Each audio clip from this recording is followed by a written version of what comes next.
What's up, sports fans? It's your man D back again with the NBA topic.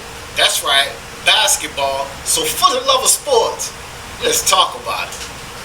It happens, niggas want me to talk about it. They love gossip, want me to talk about it. It's all over the gram, so I'ma talk about it. You heard what happened? Niggas want me to talk about it.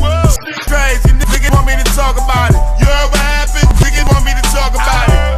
Shit happens, niggas want me to talk about it. They love gossip, want me to talk about it. It's all over the gram, so I'ma talk about it. You heard what happened? Niggas want me to talk about it. Shit crazy, niggas want me to talk about it. You heard what happened? Niggas want me to talk about it. Shit happens, niggas want me to talk about it. Boy, how much happened in a week? So now we have Kevin Durant and Kyrie over in Brooklyn. But the big story to me is PG-13 and Kawhi Leonard going to the Clippers. Listen, this is huge, guys. This is massive. But before I start talking about that, let's get on to what our topic is going to be for this week. Now, with everything that's happened in the draft for the NBA this season and everything that's happened in free agency so far, because remember, guys, we still have a lot of trades to come. There's still some movements that's going to happen. I don't think that Jimmy Butler's landed.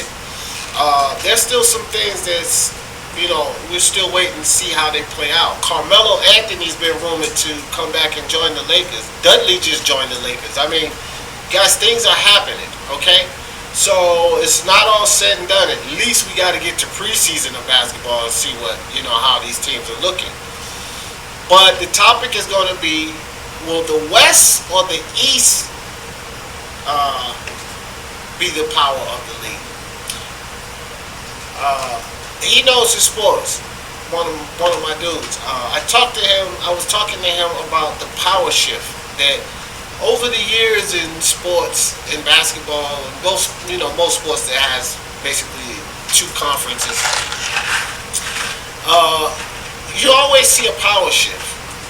And everybody knows that the West has been pretty much holding down the stronger teams collectively.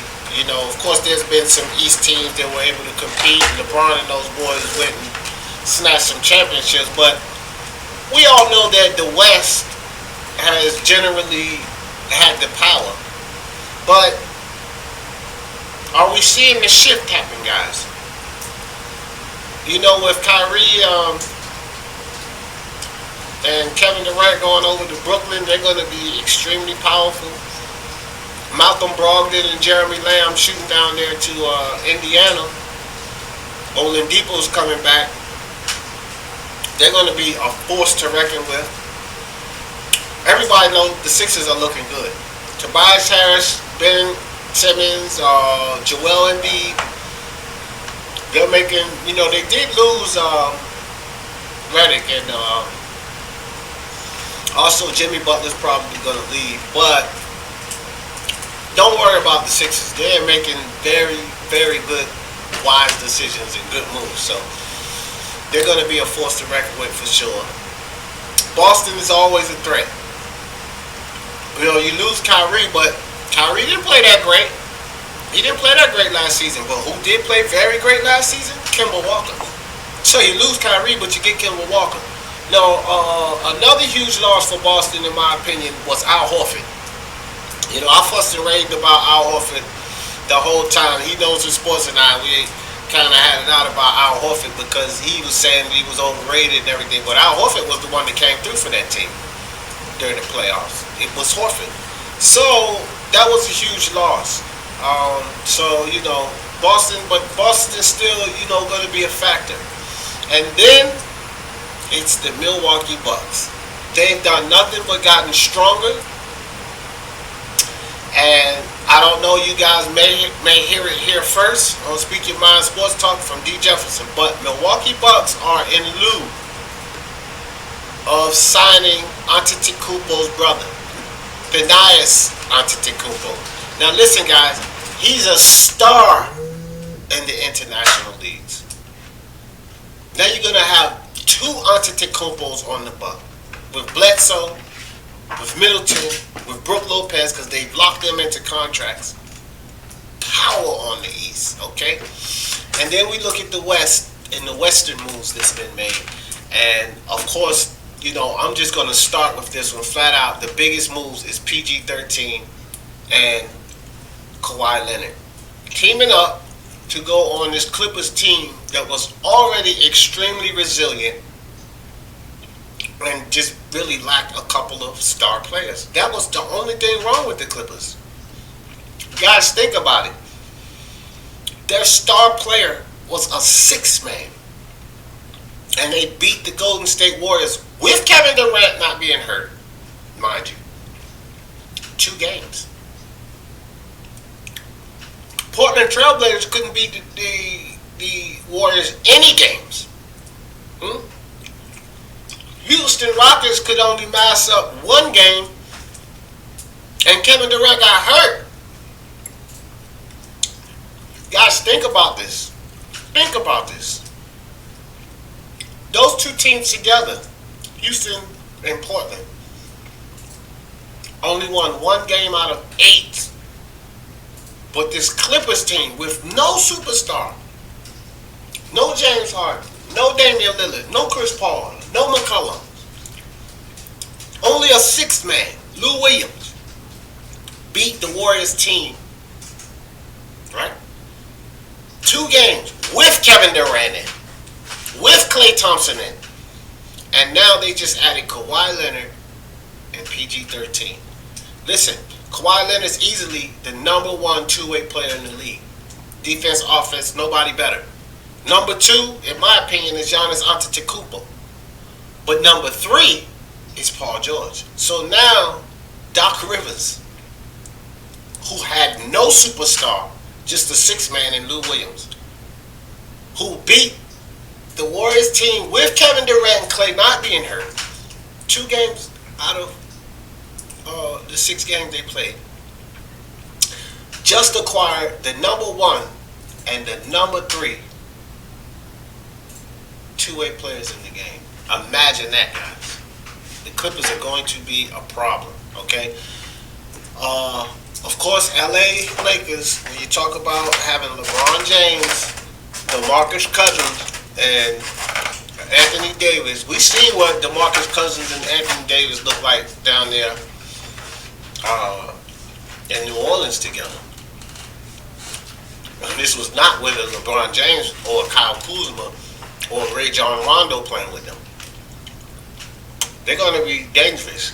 Bobo and the Joker teaming up in Denver. Guys, this is massive. Could potentially be that big man combo from the days of old. You know what I mean? Remember Tim Duncan and David Robinson? Yeah. We could see that kind of combination in Bobo and Joker. Joker would be the Tim Duncan. The solid, fundamentally sound, dependable scorer, smart with the ball. That's the Joker. And Bobo would be the Admiral. See, this is something that we're seeing. Okay, and guys, you have to remember, Denver were young. That's a young team. Look how far they made it. Right? They didn't have Bobo. So they're going to be really powerful. They're going to be really, really powerful.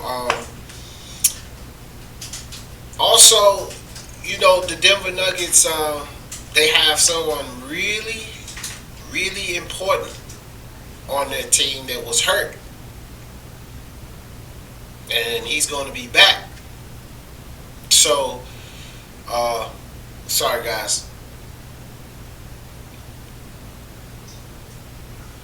But anyway, Denver Nuggets, when you go that far, and then you add a guy like Bobo on your team, with the Joker down there, then it's going to be problems. And then, Michael Porter Jr. coming back is going to be huge. Because Gary Harris, he played very well. Both of those young guys, they played very well. But, look, guys, I don't know if you remember, but Michael Porter Jr. is every bit of Gary Harris and Jamal Murray, if not better. Yeah. So you got Michael Porter Jr. coming back. Jamal Murray already played his ass off. The Joker's is a stud. He's a star. Bobo coming on that team. Denver was already set, guys. It's just like they just got two fresh, new, young players to add on to that devastating team they already had. And Michael Porter Jr., which was already on the team, but he was injured. And then Bobo. So they're going to be a problem. Nurkic is coming back for the Portland Trailblazers. Damian Lillard just signed that big contract. Portland's going to be back making some noise next season. Now, the Rockets, I don't know. They're a question. Chris Paul and Jimmy Butler, the moves that they're going to make for this offseason is going to be interesting. And, of course, we're all waiting to see what goes with those two. But maybe Jimmy Butler should go over to Houston. Maybe Chris Paul shouldn't go anywhere. I don't really know what they should do there in Houston. James Harden is clearly a problem. Chris Paul and James Harden, from what's been said, has been having some type of difficulties, concerning their, I don't know, union or whatever, their camaraderie. It's turmoil there, so we're going to have to see what happens. But Houston is, they're always going to be a threat, but I just don't think that they're a team that we have to worry about. Greg Popovich and the Spurs is always going to be there. But again, guys, where's the power at? I don't want to get too far off that. This is what we need you guys to decide. Remember, it's double up. There's a lot of facts. I could think of 100 facts for either side. If the power is on the East now or if the power is on the West, what do you guys think? Are we in the middle of a power shift? Because we all know that the power was the Western Conference teams were the more powerful team, but it seems to be that we're seeing a shift in the league. What do you guys think? 150 words or less. Drop that comment. Send us an audio recording. T-Tone Toledo. 30 seconds or less. Hit that subscribe and hit that bell icon so you can see when we got these topics coming up. And fun and love of sports. Let's talk about it. Peace. Shit happens, niggas want me to talk about it. They love gossip, want me to talk about it. It's all over the gram, so I'ma talk about it. You heard what happened? Niggas want me to talk about it.